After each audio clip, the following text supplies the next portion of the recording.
lesson is basically for marine rescue people, and it's about personal locator beacons. And there's many of them around, and these are a beacon which connects to satellites and has GPS information in it, which you can use when you are in distress and need rescuing, usually at sea.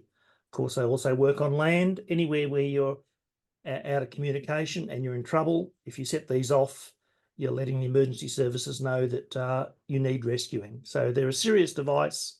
They usually cost in the range of $300 to about $1,000 each. And depending on the battery life, they tend to last somewhere between 5 and 10 years. So that's what these devices are. So the lesson I'm presenting to you today is using these devices in the context of marine rescue, so rescuing people on the water. Okay. So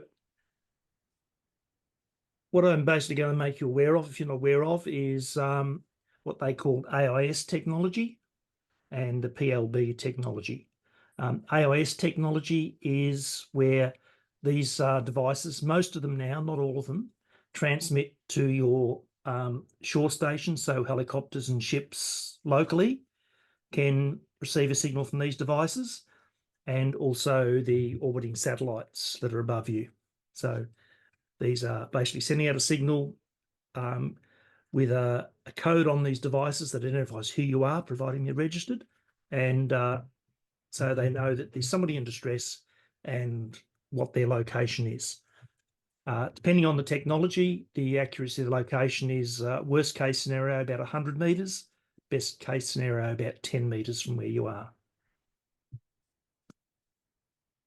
So, so what I plan to cover in this lesson is registering the devices, setting them up, how to use them, safety warnings, checking the device to see if it's working, and also want to give you an example of a gentleman called Xavier who was sailing a ship around Australia and came to grief or had trouble in the Great Australian Bight and used his device to effect a rescue from him. So, so first up, I just want to share a screen, which is a story about a gentleman, Xavier, who was saved using the device. So, share screen now.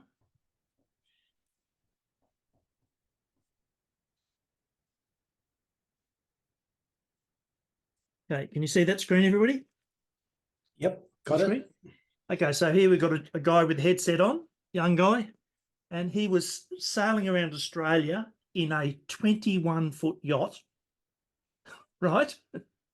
And got into some massive seas in the Great Australian Bight, and his ship was knocked down and became disabled. And he didn't have an EPIRB on his ship. It was a small boat, didn't have an EPIRB, but he had a good personal locator beacon. And when he hit the water, he set that off. Sorry, what's the difference? What's the difference, Cole? Between EPIRBs are the bigger units. They're basically the same thing. They send out a signal. All boats are required, of certain size, are required to have an EPIRB. And an EPIRB, the difference basically is that it belongs to the boat, whereas these ones belong to a person. They're a bigger unit. The personal beacon locator beacons are designed to work for 24 hours, whereas the boat ones are designed to work for 96 hours. And they're bigger, tend to have a stronger signal, and but basically they don't do anything more than the personal locator beacon. Okay. So, sorry, is that to say the PLBs can essentially be taken on any vessel, but like effectively if I had one, I wouldn't give it to you to use? Or can you still do that because it's still going to obviously transmit your location? It goes back to the registration system. An ELB is not a personal locator beacon. It's a boat locator beacon, and it belongs to a boat, a vessel. So you wouldn't move that from vessel to vessel? No, it's registered for, oh, you could, theoretically, you could. It just, it sends out a signal, but when you register it, it's registered to an actual vessel. So the details go in as what the size of the vessel is, what the carrying capacity of the crew is, what port it's from, just all the details about the actual vessel. Doesn't have life rafts, all those sorts of details. Okay. So an EPIRB is a device designed for a vessel. It's quite big. I haven't got an example of one now, but say it's equivalent of, say, about a litre bottle of Coke. That's about the size of an EPIRB. So you don't really carry one of those on you. Whereas these EPIRBs are quite small. Typically a big one might be 500 grams. These little ones are about 200 grams. So these are basically, you wear these personally. They're attached to your life jacket. And so these are personal and these are registered to a person. So when I go out for a Coast Guard rescue, I have one of these on my person, and say I'm in the back deck, putting out a tow rope to a vessel and a big wave hits me, I go overboard. I've got the EPIRB and it's in at night and the ship can't find me. I've got the EPIRB on me, or the PLB on me, and they can use that to find me. For example, the vessel that I'm crewing on might get disabled. It's got an EPIRB so people can find the vessel, but if I'm set adrift from the vessel, how do they find me? It's my personal locator. So it's beneficial to have both ultimately. So it's beneficial to have both ultimately, like if you're going to be going out to dangerous waters. Yeah, certainly. In the Coast Guard, typically out to sea, we've got a minimum requirement of a skipper and 2 crew. And the skipper and both the crew are supposed to have a personal locator beacon on them, attached to them, and there's one attached to the boat as well. So, and in theory, we stay with the boat and we don't ever have to use them because we're on a boat that's got an EPIRB. But we've got it. You hope you never go over, but got to prepare for everything. Yeah, you're out there in nature and things can happen. And usually if you go over, the first priority of the boat is to find you. And they should be able to find you if you have man overboard. We do man overboard drills all the time. And if I go overboard, the task of the boat is to find me. The rescue boat's first priority is to find me before you worry about rescuing the other boats that are around the area. So that's what happens with that. Okay, now just the story in this case is quite interesting. This guy, his boat didn't have one. His boat was in trouble. So he basically set off his locator. The locator for the beam went up to the satellite. Distress call was called. There was a commercial ship close by, and using the signal that was on his thing, that ship found him. So he went on board a ship transporting, going through the Bight, and he was injured. And the rescue people sent out a helicopter to the ship and picked him up to the helicopter and rescued him. I don't know the balance of the story, but his yacht was still sailing, and it was on autopilot heading for Adelaide. And this happened the date is the 9th of November this year. And there's no follow-up to the story, which I haven't found the answer yet, is what happened to his yacht. But apparently it was still sailing on autopilot and heading for Adelaide. So I don't know the story of this, but it's just a good example. This site for this manufacturer, they have, if you activate your EPIRB in an emergency situation, they will give you a free EPIRB if you post a story on their website. And their website's got hundreds of stories of people who have used these EPIRBs to save their life. At several $100, I'd be doing the same thing. Yeah. And they're just on this EPIRB. When you activate it, aerial goes up. Where are we? There's the camera. And that's the aerial on the EPIRB, points up at the satellites. And that's sending a signal if I've turned it on. Hit the water, it turns itself on automatically. And I've got an on button there. This is actually a real live EPIRB. This is mine. You'll notice I've got my name written on it. And this is my EPIRB that goes into my life jacket. So I hit this button. There'll be a red button there. Somebody will be working out why am I in my home in Locator activating an EPIRB saying I need to be rescued. But if I was out on the lake, they'd take it seriously. Here, but there'd still be a call and they'd have to find out why it was activated.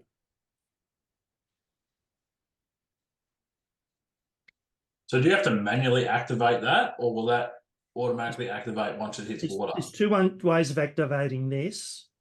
Is if it hits the water, it will activate.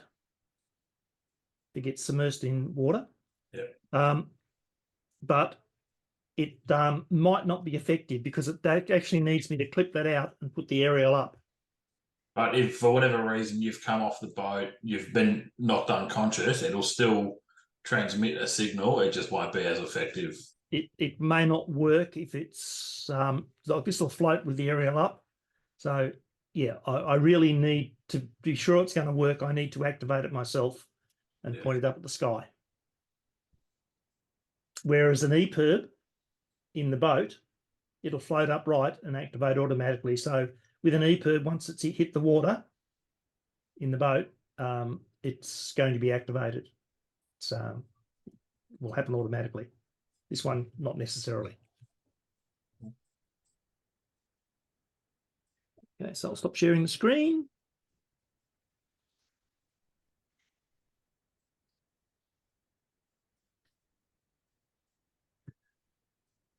Okay.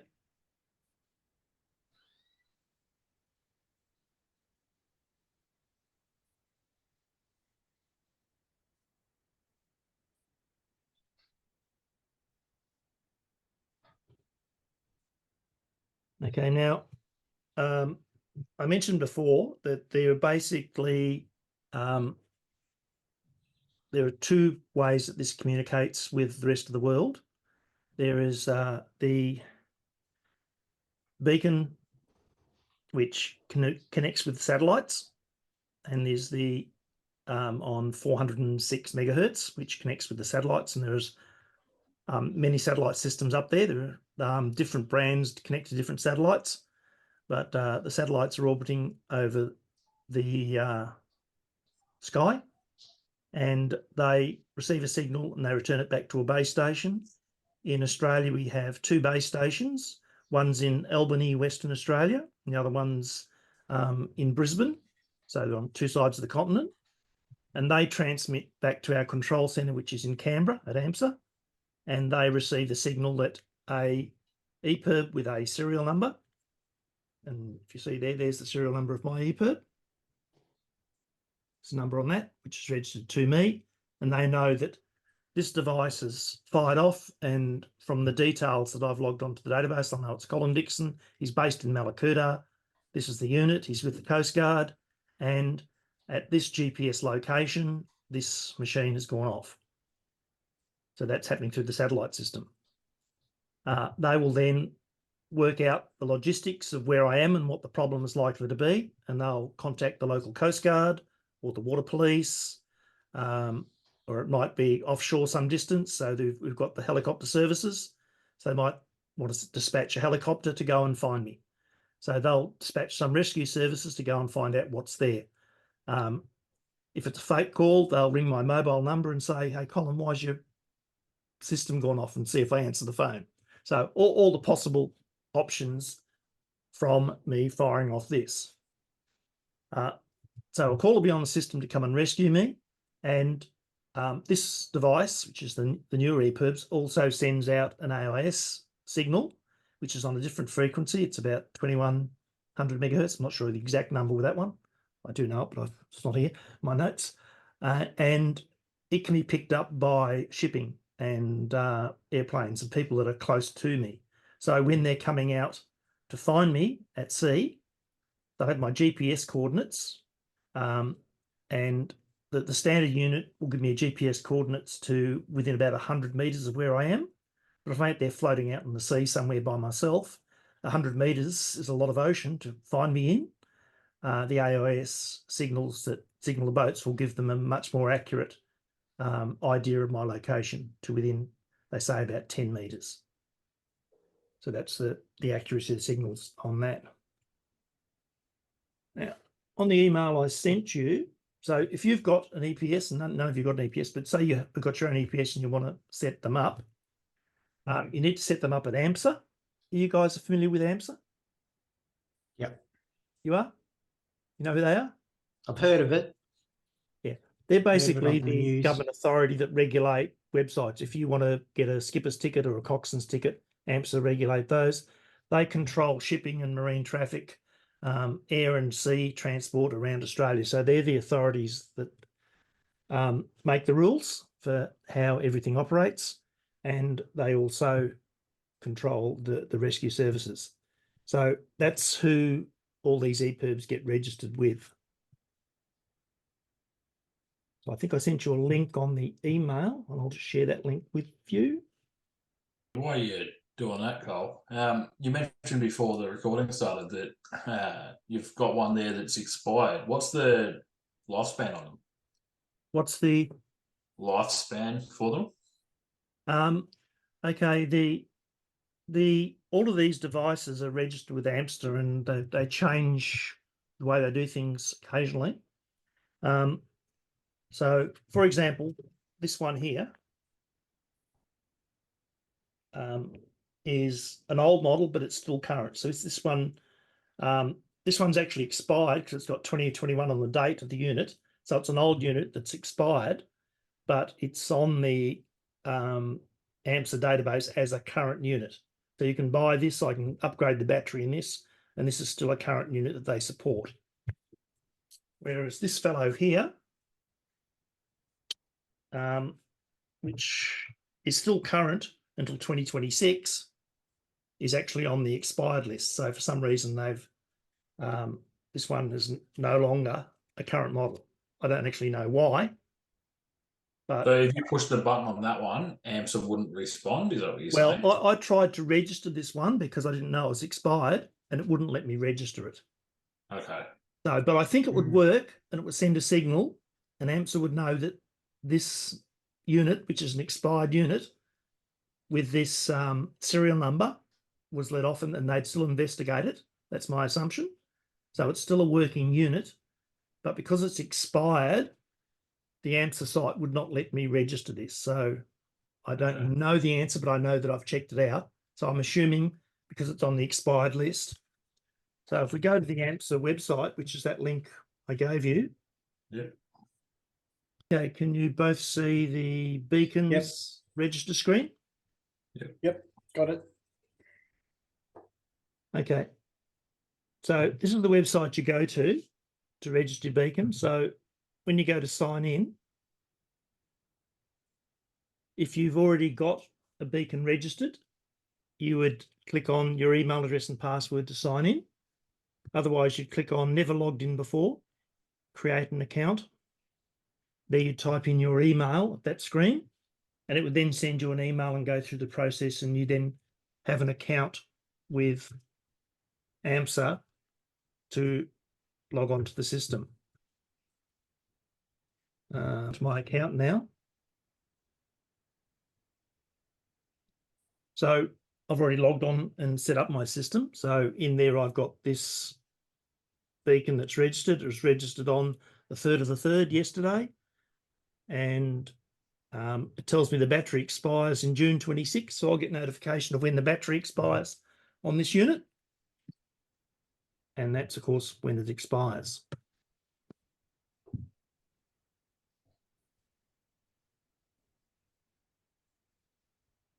Every 2 years, you have to go in and renew your registration.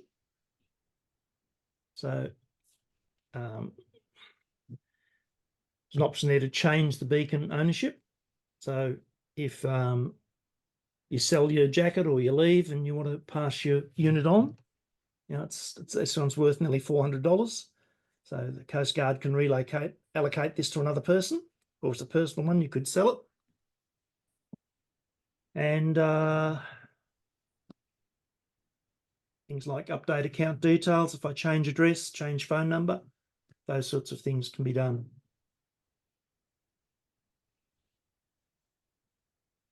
To register a beacon, you go to this page, beacons, register a beacon, next. Online, or you can upload a spreadsheet if you've got multiple of them. So in here, on the beacon, on your thing, you have numbers on the side. So you enter in the hex code, which is about a 16-digit number, and all the information, and go next, next, next, next. So you've all registered stuff before. It's not rocket science. but here's where you register your beacon. I won't go through and do that again because that's pretty boring. Takes a few minutes. If my beacon I would get a notification I had to renew my beacon, so I've updated the battery or whatever for it. Every 2 years you have to renew it. So it's a checksum on that. And here's the option where you allocate if you change the ownership of the beacon. So they're the beacons. You've got a section there for registering vehicles. So if you own a boat, you need to register the boat with AMSA. Boats have all got identification numbers, all that sort of thing. And then you can allocate a beacon to a boat. So in this website here, I'm an individual, so I've registered as me, and I can have a personal locator beacon.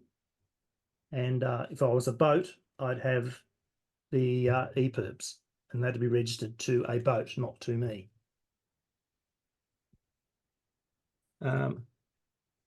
Emergency contacts are important on here. So I've got my next of kin on there, which is relevant to have. And it also has a section on here where you can, if you want to, log trips. So it's got a section on here. There's several ways of logging trips. At the Coast Guard, we use an application called Offshore SMS to log trips, which links into the whole system as well. So sharing the screen now. So that's basically any questions about registering beacons? Why would you register trips, Cole? What's the purpose of that? It's just more information. They've basically got a section on there. I don't know anybody that actually uses it on this site, but they allow, say, for example, this guy was doing a trip around Australia. He might want to add details that here I'm on a big trip now, and here's where I am, and here's what I'm doing. Yeah. It's just information that if one of these things fires off, is there anything else you want AMSA to know about you or what you're doing or where you're likely to be? Okay. Yeah. So you've got the option, because it's an online system, and they basically have put the option you can register your trips. I wouldn't, for example, think it'd be used for people to just go on a fishing trip offshore from Locator. Yeah, but that's right. If you're doing around Australia or around the world trip, you might like to document that on this EPLB. So it's just more information that is useful. But from their point of view, if one of these goes off, somebody's life is in danger. So the answer to the question is, when would you use one of these things? Okay, these are a last resort usage. These are not the thing you go to as your first option. So if you're in a situation on a boat on the water where you're in trouble or you have got concerns, something might be right, your first point of call is your VHF radio. So you do a Mayday, Mayday, Mayday, details on channel 16, and you make a call and wait for a response. And then you talk to someone who answers that call and tell them what your situation is. So then you've basically let people know where you are, what your problem is. If you're in range of mobile phones, you can ring 000 on your mobile phone. And 000, I'm in trouble, here I am, here's my details, blah, blah, blah. So you wouldn't use these if you had your phone in mobile range or you had a radio. So you wouldn't need to use one of these for that. Mind you, if this is an EPLB, you've got your boat, you hopefully got an EPLB on your boat. But if you've got a small boat, this might be the only device on your boat. And also, if I had made a call and they were coming out to find me, I was, boat was sinking or whatever, out to sea, I would tell them, I've got a PLB with me. Should I set it off so I've got a locator? And the advice would be, yes, fire it off. So if you've made the call, they know who you are. Here's a personal locator, fire it off as well. So it's probably would be activated in an emergency situation anyway. But the point of this is, it's not your first call, it's your last call. You got that? Yep. Okay. Am I sharing screen still? Yep. Stop sharing the screen, don't need that. Are we back?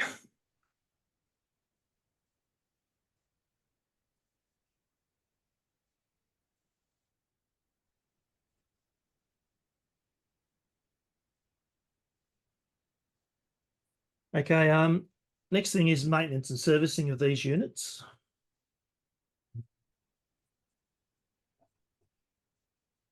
There you are. Lost the screen. I've got two screens and I'm trying to work out where you are. I don't do a lot of Zoom stuff, so this is a bit new for me.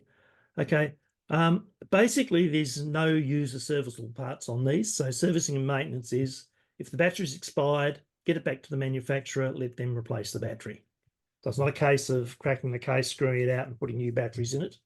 That's not the way they work. And the batteries are not rechargeable. So they've got a battery expiry date.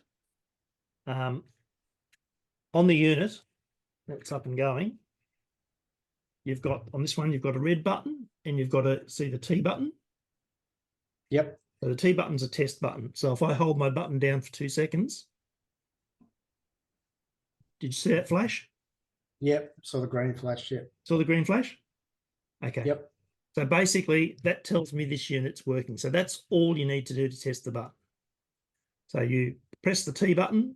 Different units have got different sorts of test buttons. And this unit here, this old unit here, similar sort of thing. It's got a T button on it also to test this one. And even this one here, which is an expired one. Okay, so it's got a little flap there, so don't press that button by mistake. And it's got the test button there that's pretty clearly like so. Press the test button, the buttons are all, hold them down for 2 seconds, and that activates the buttons. So your servicing and maintenance is nothing, test them on a regular basis. And they say test them every 3 months. If I was going out to sea or someplace where it might be dangerous, I'd test them every time I go out because of the effort of making a 2 second. I could get in trouble. I might need this. These are the sorts of devices you'd wear. Say you were doing a kayaking trip or something like that. I'd want to know that my EPIRB was okay and working. So that's all pretty simple. Any questions about maintenance and servicing? No.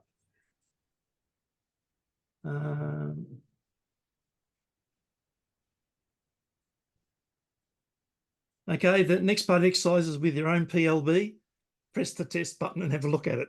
That's the exercise and the thing, but I will assume you've done that. But that's all there is to it, nothing much. And it was also go through and register your own if you haven't been registered. So we go through and do that. So if you want to register one, walk you through the website and show you how to register your unit. In the Coast Guard, the biggest problem we have is members registering their own EPIRBs. Most people have trouble doing that. Most people have trouble checking their email, our members. That's our biggest challenge. And it's actually not a major problem because if you've got a unit on you and you know how to turn it on, even if it's not registered in your name, someone's going to come into that signal. They know there's a problem. It's emergency, it's dire, someone's life's at risk. Someone's going to come and send SATS dispatch resources to find out what's going on. So even if it's not registered, it's still going to save a life. And I was quite surprised when I looked up that website that I showed you the link to Xavier. There are lots and lots of people worldwide that these things have saved their lives for, like hundreds of people every year. Their life is saved by having one of these.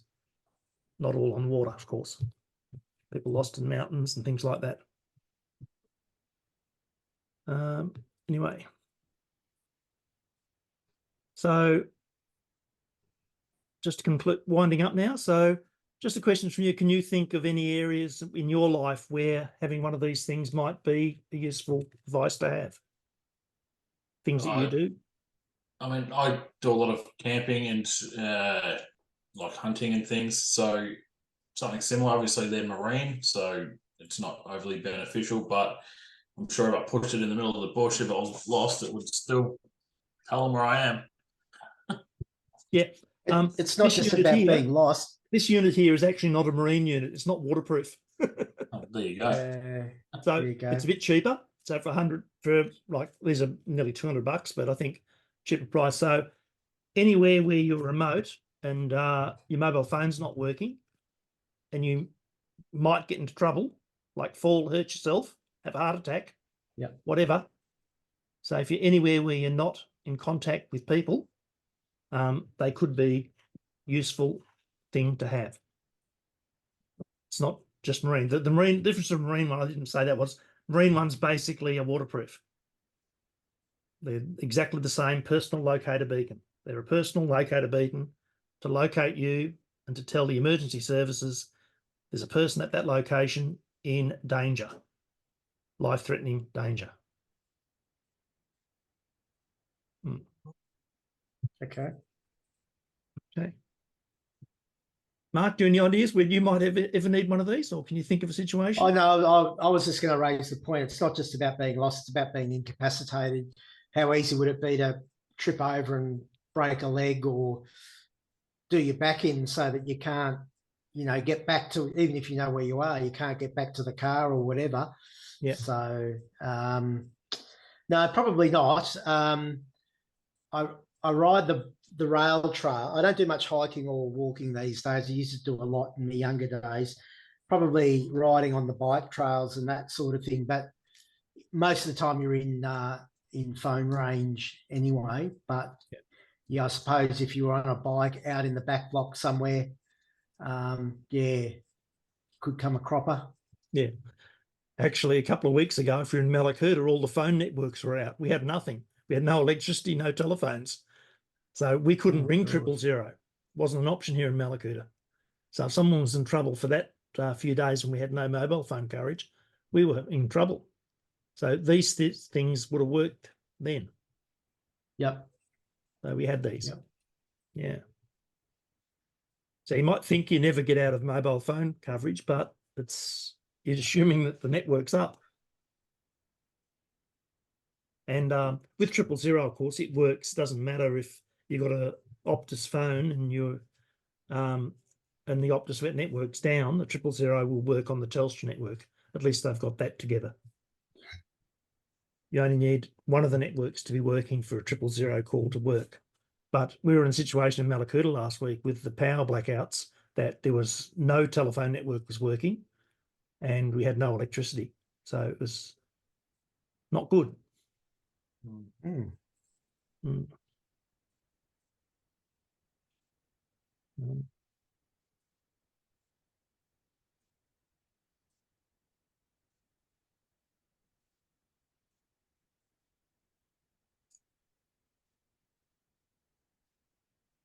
Okay, well, was basically my lesson. Was that useful?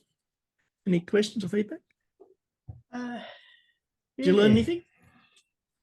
Yeah, it's quite interesting. Yeah. Well, I know the difference between an EPIRB and a PLB, is it? Yes, PLB, personal locator beacon. Yeah. Yep.